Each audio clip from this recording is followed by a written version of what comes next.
¿Entendía? Grabando. No, grabando, pero no está. Empezar. Pero ya empieza. Vale, bueno, hola a todos, yo soy María, R2 de familia de este centro de salud. Voy a hablaros sobre la enfermedad celíaca en el adulto, sobre todo un poco centrándonos en el diagnóstico, que es el que tratamos nosotros aquí en el ámbito ambulatorio. Bueno, como introducción, la enfermedad celíaca es una enteropatía autoinmune que está desencadenada por el gluten del trigo, la cebada y el centeno. Es 3 veces más frecuente en niños que en adultos y la típica forma clásica, que en diarrea, malnutrición y pérdida de peso, es casi exclusiva de la edad pediátrica. En el adulto se presenta con un patrón diferente. Bueno, hay muchos patrones de enfermedad, pero hay dos más frecuentes, que sería el clásico y el no clásico. El patrón clásico es aquel que es más frecuente en niños. Los síntomas vienen por una mala absorción de macronutrientes, diarrea, esteatorrea, pérdida de peso y retraso del crecimiento, el cuadro típico. Puede también afectar a adultos que tienen mucha afectación intestinal. El patrón no clásico es el que es más frecuente en adultos y vienen los síntomas de una mala absorción de micronutrientes, de hierro, de fólico, de calcio, etc. Tiene síntomas digestivos y también extradigestivos. Los síntomas digestivos son muy variados: pirosis, dispepsia, dolor abdominal, dificultad a la hora de hacer la digestión, alternancia entre estreñimiento y diarrea, meteorismo. En general son síntomas compatibles o que recuerdan al síndrome de intestino irritable, y siempre que estemos pensando en hacer este diagnóstico hay que hacer un despistaje de enfermedad celíaca. Los síntomas extradigestivos son muchos. Aquí he puesto una lista tanto de los síntomas como de las causas, y en rojo los que son más frecuentes o aquellos que cuando estemos haciendo un diagnóstico diferencial debe hacernos pensar en celiaquía. Por un lado, dentro del déficit de malabsorción de calcio y vitamina D, una osteopenia, osteomalacia y osteoporosis. También fracturas frecuentes. También amenorrea, infertilidad, abortos recurrentes, impotencia en el varón, una anemia que no logremos determinar la causa, puede ser por déficit de hierro, de fólico, de vitamina B12. También cuando hay déficit de vitamina K puede haber hemorragia, clínica muscular sin una causa aparente como debilidad, tetania. Síntomas neurológicos dentro de las pruebas complementarias normales, sobre todo ataxia y neuropatía periférica. También es muy típica la elevación de transaminasas sin causa clara.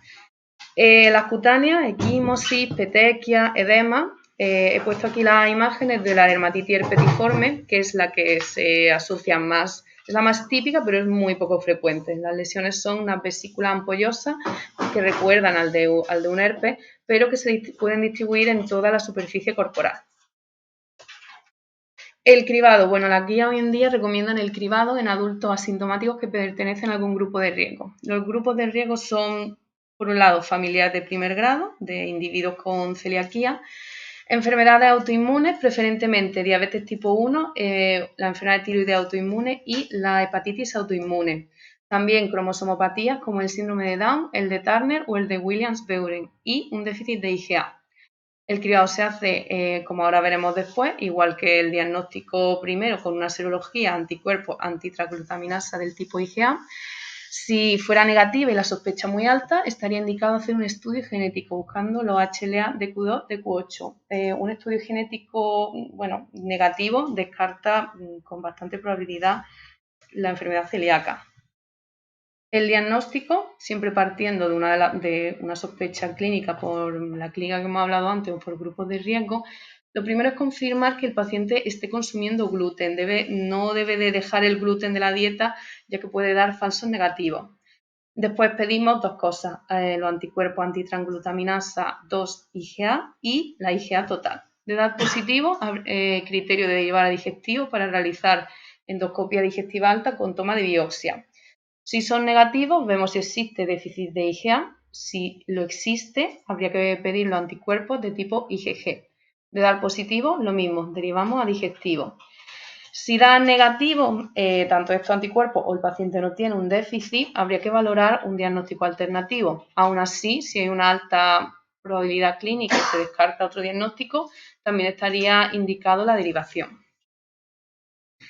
El seguimiento general en la consulta, al diagnóstico, lo más importante, iniciar la dieta sin gluten y hacer un cribado de los familiares de primer grado.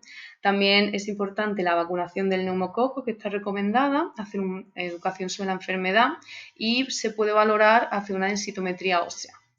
La primera visita recomendada en torno a los 3-6 meses, lo más importante es valorar la adherencia a la dieta sin gluten y la respuesta clínica, ver el estado nutricional, se puede hacer una determinación de anticuerpos anti-intraglutinasa que deberían de estar en descenso o no aparecer si está haciendo bien la dieta. Y la última o segunda visita, a los 12 meses, tras la retirada del gluten, lo mismo evaluar la respuesta clínica, otra determinación de anticuerpos. Aquí sí podríamos volver a plantearnos la densitometría ósea si no lo hemos hecho ya antes, sobre todo en mujeres. Y sobre todo ver si tiene adherencia. Si la respuesta a la dieta sin gluten es adecuada, podemos hacer un seguimiento anual sin ningún problema. Si no hay respuesta, lo primero es reforzar el cumplimiento de la dieta, ya que es la primera causa de fallo, y considerar otras causas. Y aquí sí que habría que hacer un seguimiento más estrecho.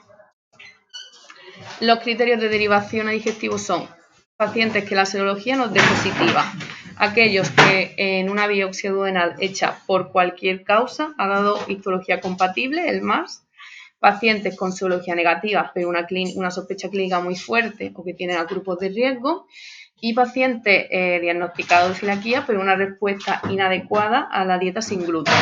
Como vemos aquí en esta pequeñita tabla, una clínica y una serología positiva indican biopsia. Clínica es serología negativa pero test genético positivo, biopsia. Y clínica únicamente puede derivar si hay síntomas de alarma o si es muy subjetiva la clínica. Voy a hablar brevemente de unas entidades que, están bastante de moda en los últimos congresos y en las últimas guías de celiaquía, y un poco para que nos suene. La enfermedad celíaca potencial, que son pacientes que tienen la serología positiva pero la biopsia es normal o con mínimas alteraciones. Primero, descartar que no sea un error, es decir, que el paciente haya tenido una baja ingesta de gluten en el momento de la prueba, un error a la hora de tomar biopsia o que la biopsia no estaba bien orientada. Lo que hay que hacer es vigilancia, un seguimiento clínico analítico, ver cómo se mueve, empieza a aparecer clínica. La enfermedad celíaca seropositiva, que es un poco las mayores novedades dentro de este campo, es cuando hay lesiones histológicas con serología negativa. Lo primero, igual que antes, descartar causas que expliquen este resultado.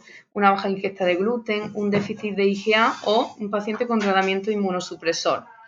Se pueden utilizar métodos diagnósticos complementarios como el linfograma intraepitelial por citometría de flujo o la determinación de depósitos submucosos de transglutaminasa. Aunque no está muy claro cómo hay que proceder, parece ser que en pacientes los que se han descartado otras enfermedades, otras causas de atrofia yositaria, se puede ensayar con una dieta sin gluten y evaluar el efecto sobre los síntomas y la biopsia. Es decir, una remisión de los síntomas y de las lesiones en la biopsia entre el año y los 3 años apoya el diagnóstico de enfermedad celíaca seronegativa y sería indicación de continuar con la dieta sin gluten. Por último, otra entidad que también está bastante en boca, que es la sensibilidad al gluten no celíaca. Es un paciente con síntomas muy compatibles, pero que tanto la histología como la serología, como los test genéticos son negativos.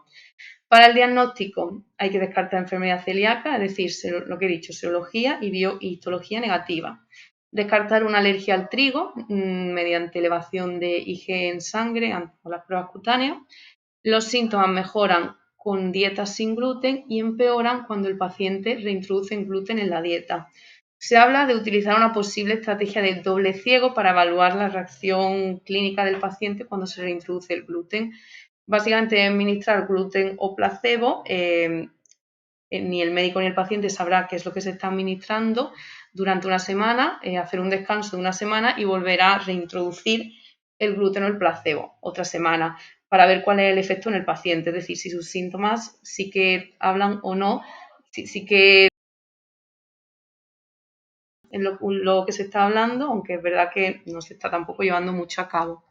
Parece ser que la causa que se está estudiando que puede ser responsable de esta sensibilidad al gluten son los carbohidratos fermentables, es decir, los fructanos y los inhibidores de la amilasa y la tripsina, que también están presentes en el trigo.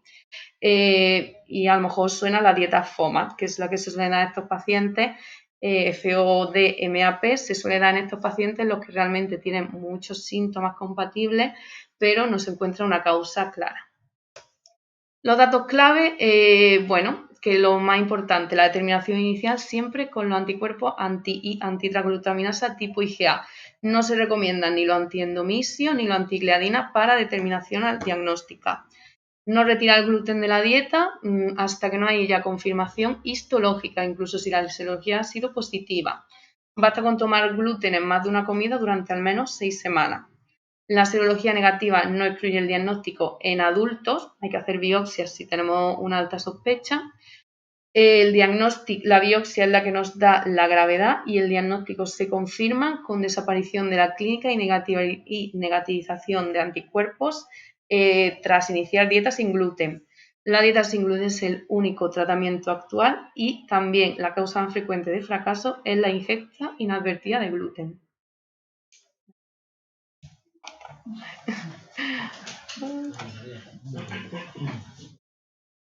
Ya, creo que lo he hecho bien.